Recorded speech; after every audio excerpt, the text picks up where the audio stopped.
Alberto Santos tem publicado mais um livro, chama-se O Segredo de Compostela, e é um romance histórico baseado em Prisciliano, uma figura emblemática do século IV, defensor da igualdade das mulheres.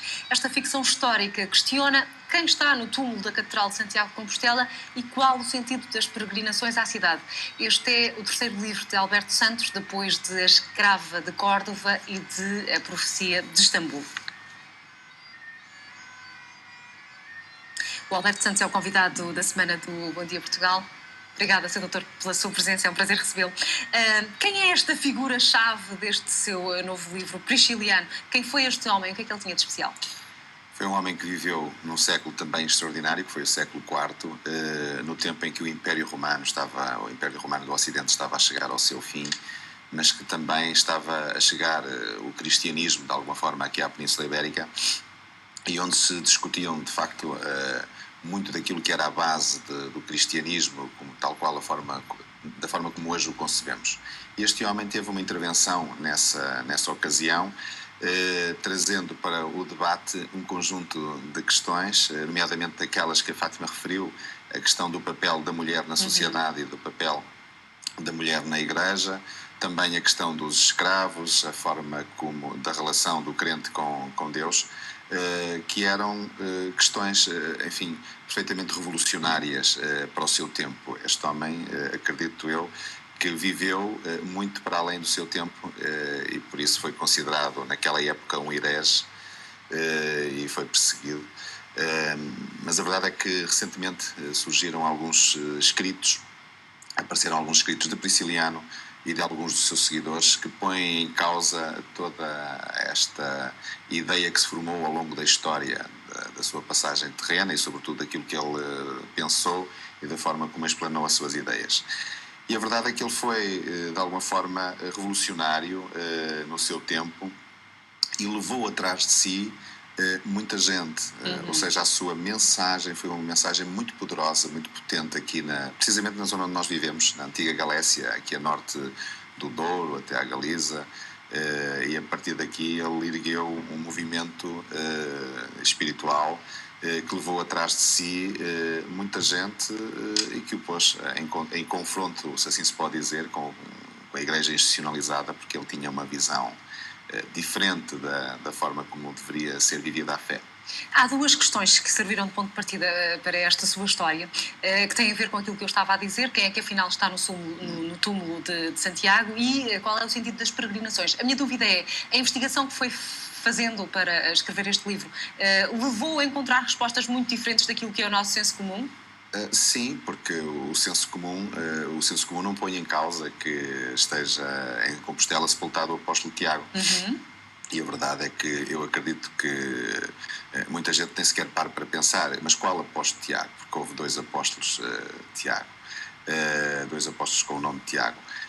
Mas mesmo assim, em relação àquele que se acredita estar sepultado neste túmulo, a verdade é que o túmulo foi descoberto quase 1000 anos depois da sua existência terrena, ou seja, o apóstolo Tiago Maior morreu no ano 44 em Jerusalém e ali foi sepultado.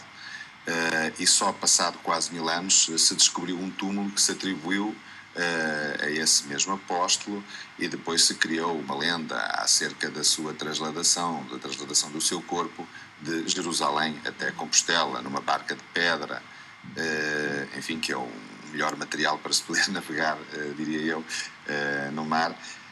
E, portanto, todas essas questões levam enfim, quem pensa sobre o assunto a questionar-se e a perguntar-se como é que aconteceu este fenómeno, porque na verdade existe uma energia muito forte capaz de atrair durante tantos séculos peregrinos àquela zona, uma energia que vinha já de tempos muito anteriores à descoberta do próprio túmulo, através do caminho primitivo, da descoberta da Finisterra, que foi sempre um lugar de atração, porque era ali que o sol morria, para depois voltar a renascer. Sempre houve um fascínio por esta zona mais ocidental da Europa.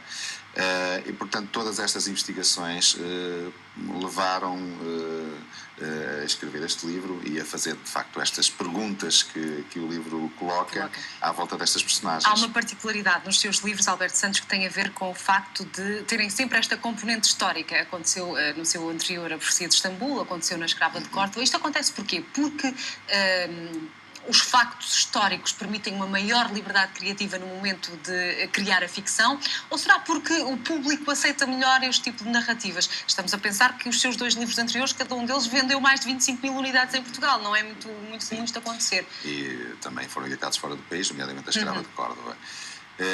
Sim, eu acho que, não sei se a preferência dos leitores neste momento está pela narrativa histórica ou não, mas a minha preferência, aquilo que eu gosto de fazer é de facto fazer a investigação sobre o nosso passado, precisamente porque eu acho que o cidadão deve ter uma ideia de que não vive num falso presente, ou seja, nós não...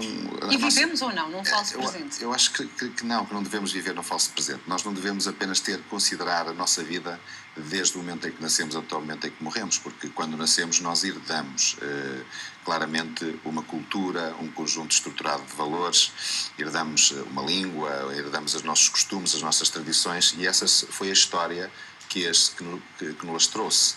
E portanto, nós somos aquilo que os nossos antecessores, os nossos antepassados nos construíram para aquilo que nós hoje somos. E nós devemos respeitar isso para percebermos exatamente qual é a nossa identidade, em que comunidade é que nós vivemos. E por isso, só conhecendo mais a história e sobretudo estes ângulos menos conhecidos que eu procuro divulgar, como foi no caso da Escrava de Córdoba, com a presença muçulmana na Península Ibérica, como foi no caso da Profecia de Istambul, com a presença dos portugueses espanhóis, a presença ibérica no Médio Oriente, nomeadamente na bacia do Mediterrâneo, na zona de Salónica, Istambul, Argel, sobretudo com a temática dos portugueses que fugiram renegados, na altura perseguidos pela Inquisição, e agora com o final do século IV, que é um século extraordinário, como eu disse, e que muito pouco conhecido também aqui no comum dos portugueses. Alberto Santos, para além de escritor, é também advogado e é autarca, é presidente da Câmara de Penafiel, e isto leva-me obrigatoriamente a questioná-lo sobre isto que tem a ver com o facto do senhor ser um dos autarcas que, por causa da lei de limitação dos mandatos, não se pode recandidatar. Sendo também advogado e sendo autarca, não posso deixar de lhe perguntar se considera ou não imprudente o facto do PSD e do CDS terem avançado ou terem apoiado com candidaturas que estão a ser questionadas em tribunais e por um movimento cívico. Mais que isso, eu acho que neste caso há aqui uma perplexidade enorme que se gerou à volta deste tema e acho claramente que há aqui uma responsabilidade acentuada e grande de quem produziu a lei. Ou seja, esta lei foi produzida pela Assembleia da República e a partir daí um conjunto de paradoxos foram sucedendo. A lei foi aprovada de uma forma, foi publicada de outra forma. Deve lembrar-se da questão do Presidente de Câmara, o Presidente da Câmara. A seguir gerou-se um conjunto de dúvidas da sociedade portuguesa sobre se podia ou não um presidente candidatar-se na Câmara ao lado, e a Assembleia da República absteve-se de clarificar essa questão e alguns partidos inclusive disseram que se votariam pela abstenção caso essa questão fosse colocada. Portanto, eu acho que esta demissão da Assembleia da República de clarificar esta questão e de transferir para os tribunais, não para um tribunal em concreto, mas para muitos tribunais que estão espalhados pelo país, tribunais no Porto, em Lisboa, no Algarve, no Alentejo, esta responsabilidade.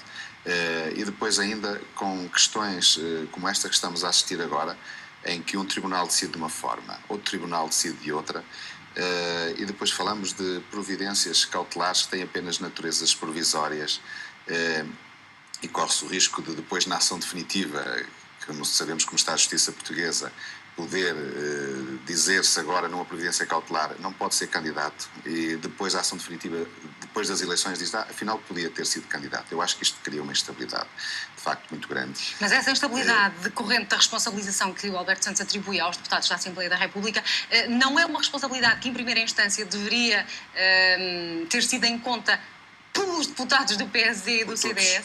Eu penso que toda a classe partidária, neste caso todo o espectro partidário, tem responsabilidades, porque esta lei foi aprovada na Assembleia da República, depois foi mal publicada, gerou-se uma dúvida forte na sociedade portuguesa, e a Assembleia da República tinha o dever de dizer: eu não vou abster, eu vou tomar uma posição. Os partidos tinham que clarificar essa questão. Muito bem. E houve partidos que disseram que se abstinham de fazer essa clarificação. Em janeiro do ano passado, o Alberto Santos dizia que já é tempo do Governo se consciencializar dos problemas e das potencialidades da região do Tâmega e do Sousa e de apoiar as medidas incluídas na agenda para a empregabilidade na região até 2015. Vem isto a propósito de 1 milhão de desempregados que temos nesta altura no país. Serve esta introdução para lhe perguntar: mudou alguma coisa desde janeiro do ano passado até agora na sua região? Não, neste momento nós assistimos, portanto, na nossa região, àquilo que assistimos no país. Portanto, não vivemos numa ilha fora do país. De facto, a nossa região tem sido das mais fustigadas em termos de desemprego e também em termos de imigração. Nós assistimos permanentemente a uma sangria de gente dos concelhos que integram esta região a saírem de Portanto, lá nada mudou. Esta semana a autarquia assinou um contrato local de desenvolvimento social, precisamente para desenvolver ações de formação para combater o desemprego e a pobreza. Muitas vezes nós ficamos com a sensação de que há muito boas intenções, há muitos projetos, mas depois aquilo resulta em nada na prática. Vai ser isso que vai acontecer, ou este distingue-se em alguma medida? Não, aqui há de facto um pacote de medidas que são de saudar.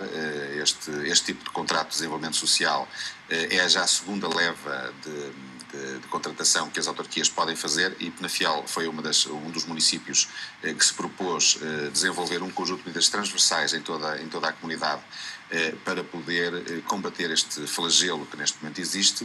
É uma medida de iniciativa do Governo que é coadjuvada ou com a colaboração do município e também das entidades do terceiro setor, do setor social, neste caso da nossa região, e vão ser complementadas também por um conjunto de medidas de natureza da iniciativa do município. O município de Penafiel está com um plano municipal solidário com vista a ajudar o setor mais carenciado da nossa população, mas também a estimular com medidas de estímulo para o próprio emprego e para o empreendedorismo, e portanto temos um leque bastante abrangente de medidas que foram anunciadas também já em devido tempo, para procurarmos estancar e alterar um pouco o rumo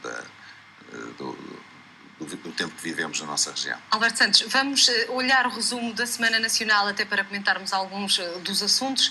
No rescaldo desta semana ficam imagens e razões da greve geral, ficam também notícias do fim da greve dos professores às avaliações, e foram ainda notícia a troca de argumentos entre Passos Coelho e António José Seguro no debate quinzenal na Assembleia da República, bem como a subida do déficit das administrações públicas para 10,6%.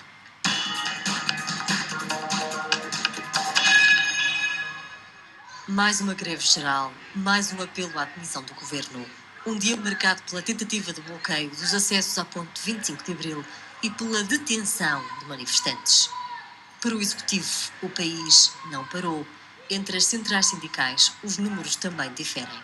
As adesões já andam na ordem dos 80% a 100%.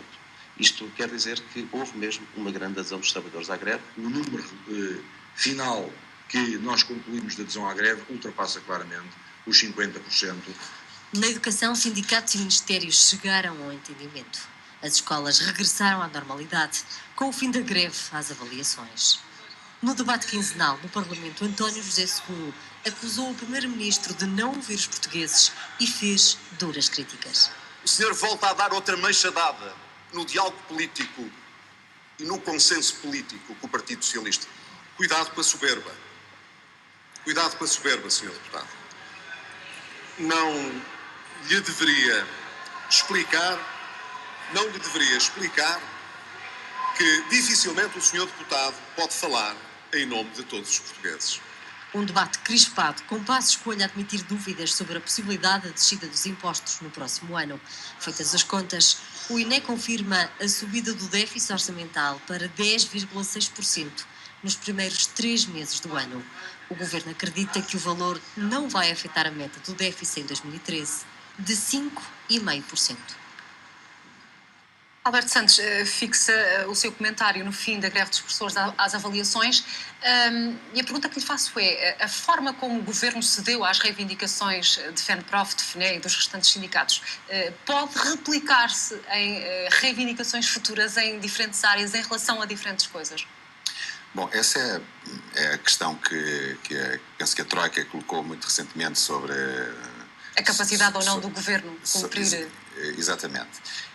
Aquilo que eu observo desde logo nessa questão é até de um ponto de vista mais distante em relação ao problema, é de facto uma reflexão sobre a qualidade da nossa própria soberania. Ou seja, quando de um lado temos um processo de concertação social perfeitamente normal, em que uma classe esgrime os seus argumentos e defende os interesses da classe, e o governo esgrime os seus argumentos e defende o interesse público nacional, e depois chega a uma concertação, depois temos uma entidade externa que imediatamente vem apontar o dedo e tecer um conjunto de comentários, e isso leva-nos de facto a perceber que vivemos num tempo em Portugal onde a qualidade da nossa própria soberania está sempre a ser anotada e apontada.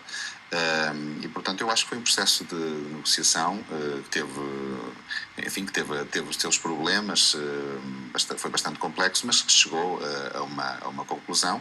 Eu acredito que os professores fizeram a sua luta e que o governo fez a defesa do interesse público nacional, e que se chegou a uma concertação razoável para aquilo que estava em discussão.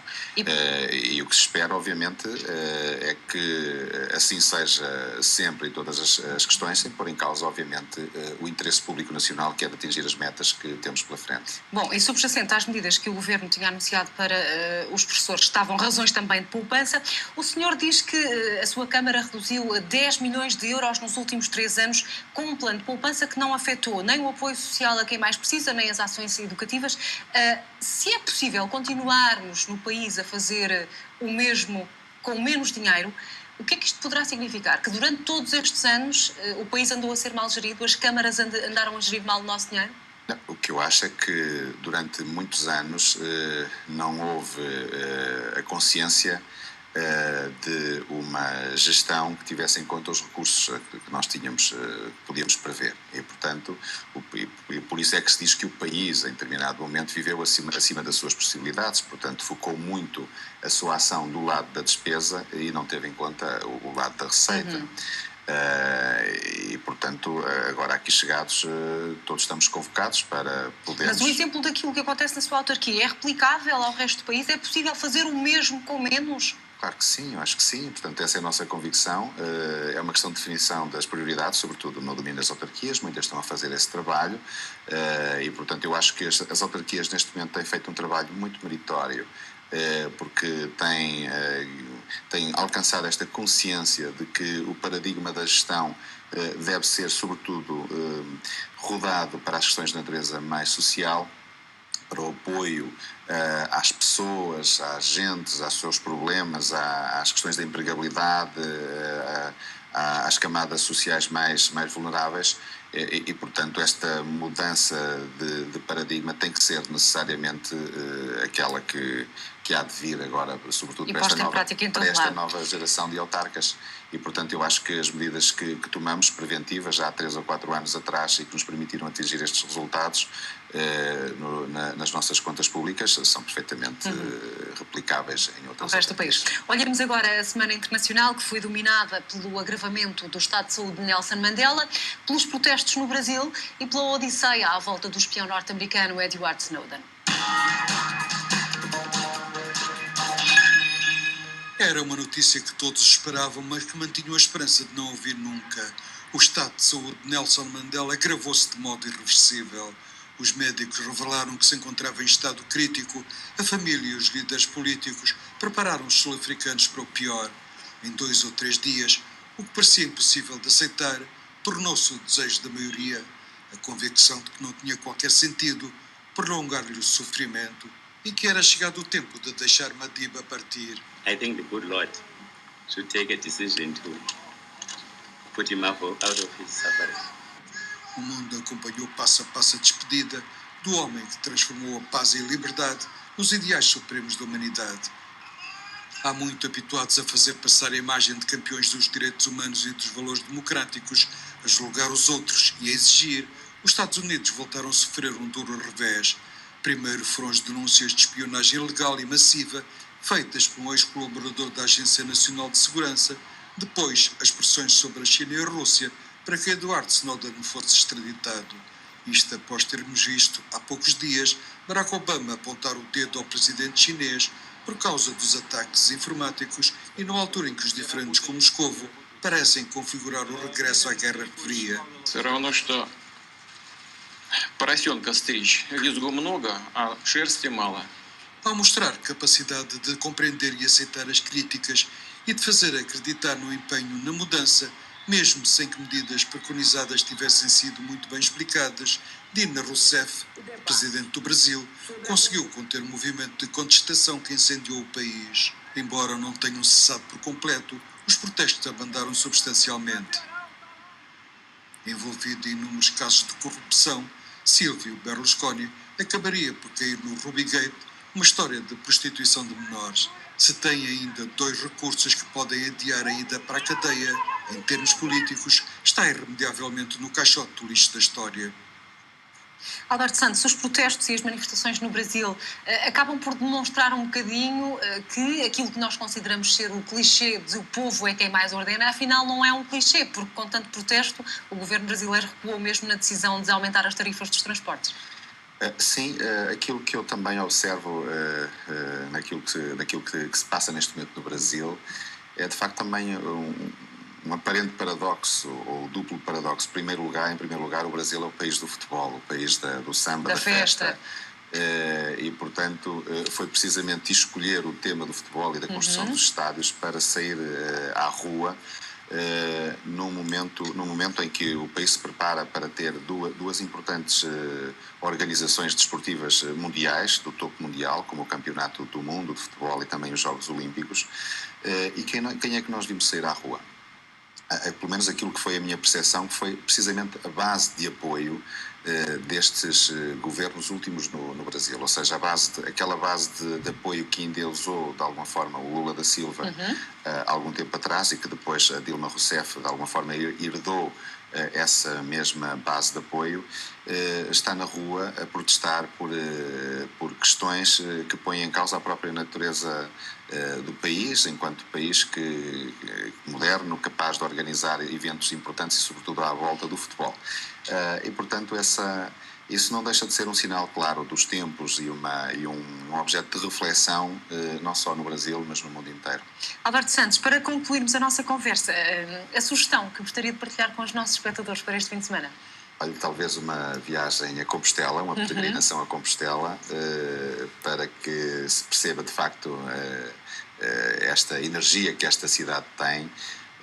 Uma peregrinação ou uma viagem a Compostela não vale, acho eu, propriamente pelo destino, ou seja, não está em causa exatamente quem está eventualmente sepultado ou não no túmulo da catedral, mas sim pela própria viagem, pelo desfrute. Neste caso, se for de carro, se for para um fim de semana, não pode ser a pé, obviamente, mas pelo desfrute da qualidade gastronómica, por exemplo, que tem a Galiza, das paisagens que tem o Minho, o norte de Portugal, e também a Galiza, e sobretudo por aproveitar o tempo magnífico que temos pela frente. Em breves segundos, deixe-me só perguntar-lhe, terminando o seu mandato de autarca este ano, volta à advocacia ou vai continuar a escrever ficção histórica?